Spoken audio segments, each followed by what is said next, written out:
A very special good evening to all of you my dear students. तो कैसे हो? ठीक हो? दोस्तों, आज की क्लास बहुत ही ज़्यादा शानदार होगी क्योंकि आज की क्लास में हम लोग इंग्लिश में वोकैब सेक्शन से एंटोनिम्स देखेंगे, जो कि आपके paramedical exam point of view से काफ़ी इंपॉर्टेंट है। आपके पैरामेडिकल के एग्ज़ाम में एंटोनिम से 2 से 3 क्वेश्चंस हर बार पूछे जाते हैं। ठीक है, तो बच्चों, क्लास को स्टार्ट करने से पहले एक छोटी सी रिक्वेस्ट है। यदि आप लोग इस चैनल पे नए हो, पहली बार हो, तो इस चैनल को सब्सक्राइब कर लो और बेल आइकन को प्रेस कर लो। ठीक है, और दोस्तों ये जो रहेगा ये इंग्लिश का सेट 6 रहने वाला है। यदि आप लोगों ने सेट 1 से सेट 5 तक का वीडियो नहीं देखा है तो मैं लिंक डिस्क्रिप्शन में दे दूंगा। आप लोग सेट 1 से सेट 5 तक भी ज़रूर देखिएगा। ठीक है, तो चलिए बच्चों, आज की क्लास को मैं स्टार्ट करता हूँ। चलिए बच्चों, पहला वर्ड जो दिया हुआ है प्रोमिनेंट। प्रोमिनेंट का एंटोनिम्स बताना है आपको। हाँ, तो बताइए। तो देखिए, प्रोमिनेंट का मतलब होता है मुख्य, प्रसिद्ध, या फिर फेमस भी बोल सकते हो। फेमस, फेमस भी बोल सकते हो। या फिर एक और वर्ड में बताया था आप लोग को, इमिनेंट। याद आया? शायद पिछले क्लास में ही मैंने बताया था। याद आ रहा है? तो प्रोमिनेंट का मतलब क्या होता है? मुख्य, प्रसिद्ध, एकदम फेमस, इमिनेंट, है ना। इसी का एंटोनिम्स बताना है, यानी विपरीत शब्द बताना है। बताइए क्या होगा? ट्रीजन होगा। जी नहीं, ट्रीजन का मतलब राजद्रोह होता है। लॉयलिटी होगा, ये भी नहीं होगा, इसका मतलब वफादारी होता है।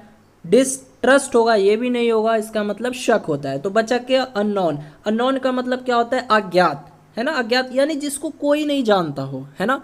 तो अज्ञात, हाँ, इसका क्या हो जाएगा? एंटोनिम्स हो जाएगा, यानी अननोन इसका एंटोनिम्स हो जाएगा। ठीक है, तो प्रोमिनेंट देखिए, एक तरफ प्रसिद्ध है, फेमस है ना, नाम वाला है, और एक तरफ वो अननोन है, अज्ञात है, उसको कोई नहीं जानता। तो हुए ना ये एक दूसरे के एंटोनिम्स, विलोम शब्द जिसको बोल सकते हो आप लोग, हिंदी में बोलते हो ना।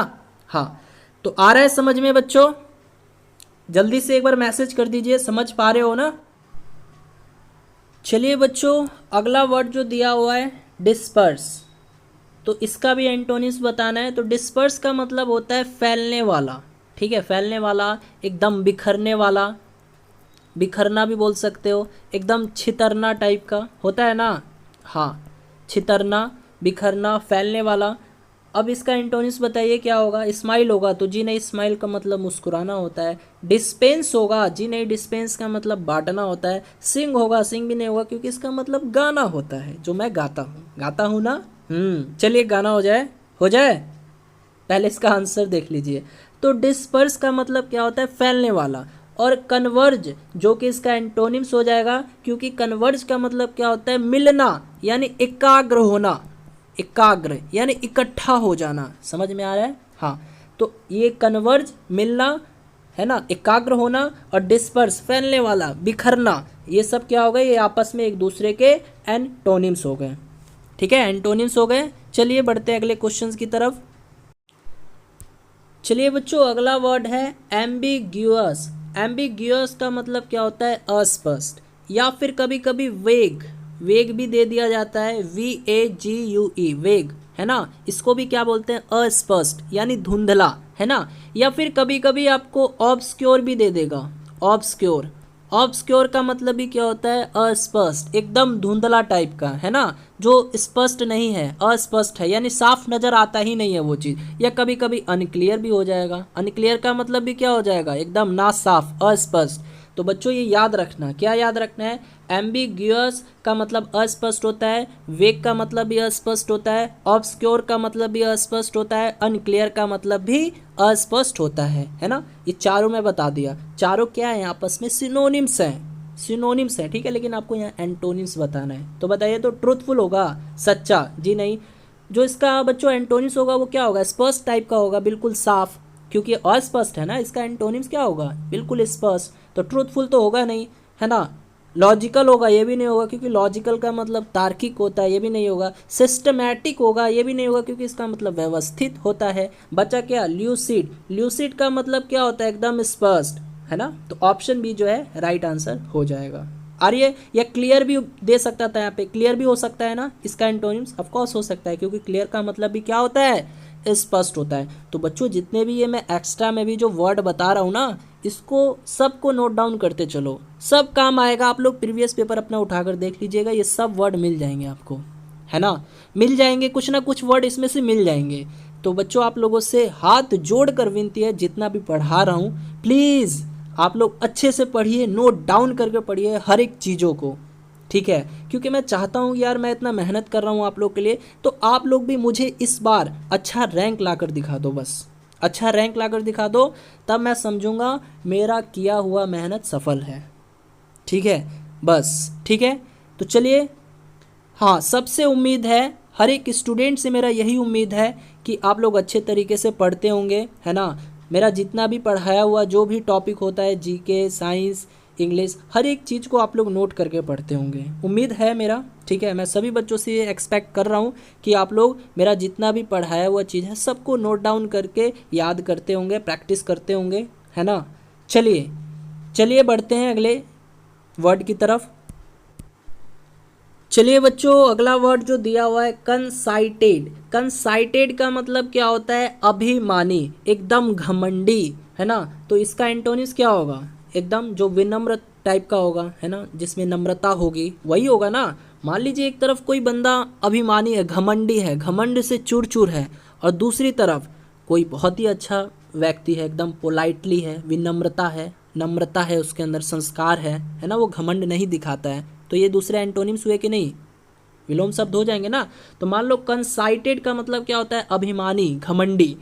तो बताइए इसका एंटोनिम्स क्या होगा? प्राउड होगा जी? नहीं, प्राउड का मतलब तो घमंडी होता है। ऑनेस्ट होगा? ऑनेस्ट यहाँ पर नहीं होगा, क्योंकि ऑनेस्ट का मतलब ईमानदार होता है। तो यहाँ ये रहता है ना डिसऑनेस्ट, बेईमान, तब बेईमान का क्या हो जाता है? ऑनेस्ट होता है, यानी ईमानदार। तो ये भी नहीं होगा, क्योंकि यहाँ पर अभिमानी है, घमंडी है। तो इसका जो एंटोनिम्स होगा वो किस टाइप का होगा? सेंस क्या होगा? एकदम विनम्रता, नम्रता जिसके अंदर हो, है ना। तो मॉडेस्ट, तो जी हाँ, मॉडेस्ट का मतलब क्या होता है? विनम्र, नम्रता।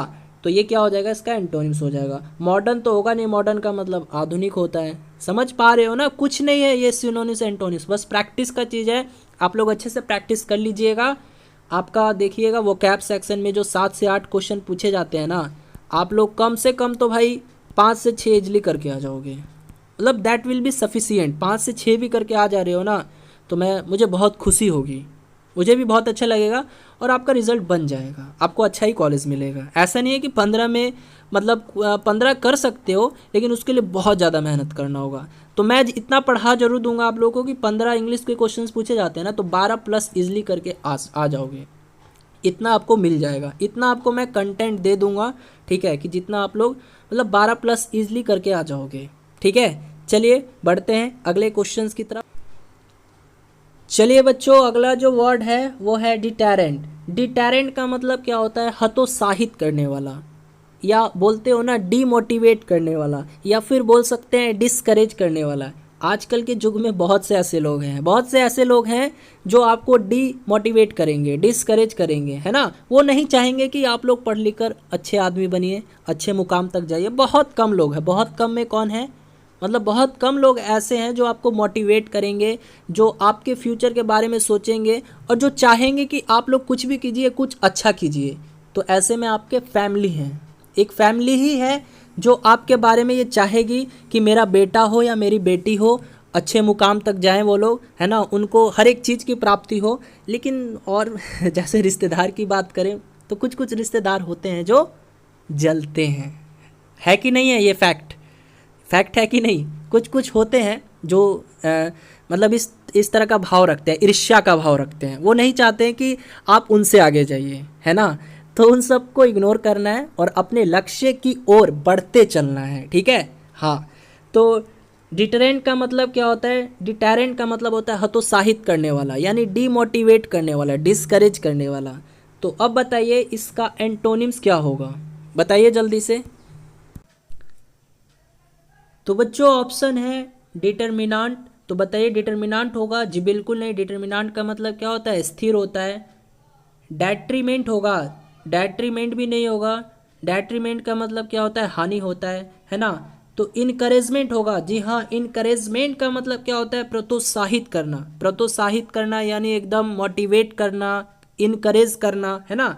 तो आप ही बताइए इनकरेजमेंट और डेट्रीमेंट ये क्या है, आपस में एक दूसरे के एंटोनिम्स हैं, ठीक है। इनरिचमेंट भी नहीं होगा क्योंकि इनरिचमेंट का मतलब क्या होता है, एकदम धनी मनी, ठीक है। तो ऑप्शन सी जो है बच्चों राइट आंसर हो जाएगा इस क्वेश्चन का। चलिए बढ़ते हैं अगले क्वेश्चंस की तरफ। चलिए बच्चों, अगला जो वर्ड है एस्प्यूरियस, एस्प्यूरियस का आपको एंटोनिम्स बताना है। तो देखिए इसका मतलब होता है जाली, या फिर जिसको आप लोग काउंटरफीट भी कहते हो। काउंटरफीट भी जो है इसका मतलब होता है जाली होता है ना। या फिक्टिशियस, फिक्टिशियस का भी मतलब क्या होता है बच्चों, जाली होता है। तो ये दोनों वर्ड जो है आप लोग याद कर लीजिएगा, पूछा जाता है। तो एस्प्यूरियस का मतलब जाली, काउंटरफीट और फिक्टिशियस का भी मतलब जाली होता है। तो अब बताइए यहाँ पे इसका एंटोनिम्स क्या होगा, ट्रूथफुल होगा जी नहीं, ट्रूथफुल का मतलब तो सच्चा हो गया, यहाँ सच्चा झूठा जैसा बात तो किया गया नहीं है। क्रेडिबल होगा, क्रेडिबल भी नहीं होगा, क्योंकि क्रेडिबल का मतलब एक तरह से हो जाता है दैट यू कैन बिलीव, यानी जिस पर आप लोग विश्वास कर सके, विश्वास करने योग्य है, तो ये भी उतना उचित नहीं है। ओरिजिनल होगा जी, ओरिजिनल भी नहीं होगा, ओरिजिनल का मतलब क्या होता है, मूल वास्तविक होता है। ऑथेंटिक होगा, तो जी हाँ दोस्तों, ऑथेंटिक का मतलब क्या होता है, एक तरह से विश्वसनीय, जेन्युइन भी बोल सकते हो, है ना। हाँ, इस चीज़ को जेन्युइन भी बोल सकते हो, ठीक है, जेन्युइन,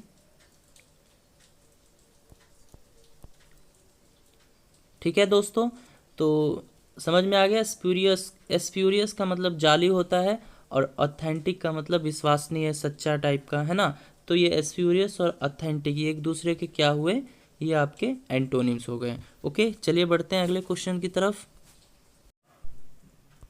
चलिए स्टूडेंट्स, अगला वर्ड देखिएगा रिवील। रिवील का मतलब क्या होता है, प्रकाशित करना, या फिर आप लोग बोल सकते हो एक तरह से प्रकट करना, है ना। इंग्लिश में इसके और भी सिनोनिम्स हो जाएंगे, कौन कौन से, जैसे डिस्क्लोज हो जाएगा, क्योंकि डिस्क्लोज का भी मतलब क्या होता है बच्चों, प्रकट करना, प्रकाशित करना, है ना। या फिर डिक्लेयर भी बोल सकते हो आप लोग, डिक्लेयर, डिक्लेयर का भी मतलब क्या होता है, प्रकाशित करना, प्रकट करना, प्रत्यक्ष करना, है ना। तो इसके इतने सारे मीनिंग्स हो जाएंगे और सबका मतलब एक ही होता है ना। रिवील का मतलब प्रकाशित करना, डिस्क्लोज का भी मतलब प्रकाशित करना, डिक्लेयर का भी मतलब प्रकाशित करना।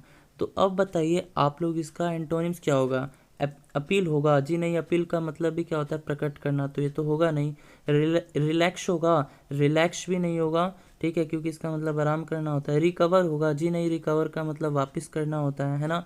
कंसील होगा, तो जी हाँ दोस्तों, कंसील इसका बेस्ट एंटोनिम्स हो जाएगा, क्योंकि कंसील का भी मतलब क्या होता है, छिपाना, ठीक है। तो आप ही बताइए, एक तरह से रिवील किया जा रहा है, प्रकाशित किया जा रहा है वो चीज़, और एक तरह से वो चीज़ को कंसील किया जा रहा है, यानी छिपाया जा रहा है। तो यहाँ रिवील और कंसील आपस में एक दूसरे के क्या हुए, एंटोनिम्स हुए, ठीक है।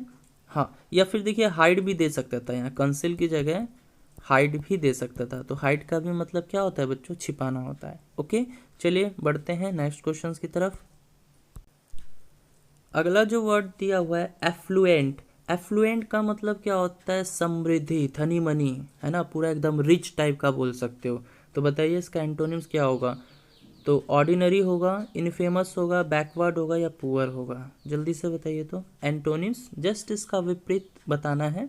हाँ, तो वेरी गुड, क्या होगा, पुअर होगा। पुअर का मतलब क्या होता है, गरीब होता है। एफ्लुएंट का मतलब क्या होता है, धनी, समृद्धि, बहुत ज़्यादा एकदम धन मन से भरा होगा, है ना, अमीर आदमी बोल सकते हो।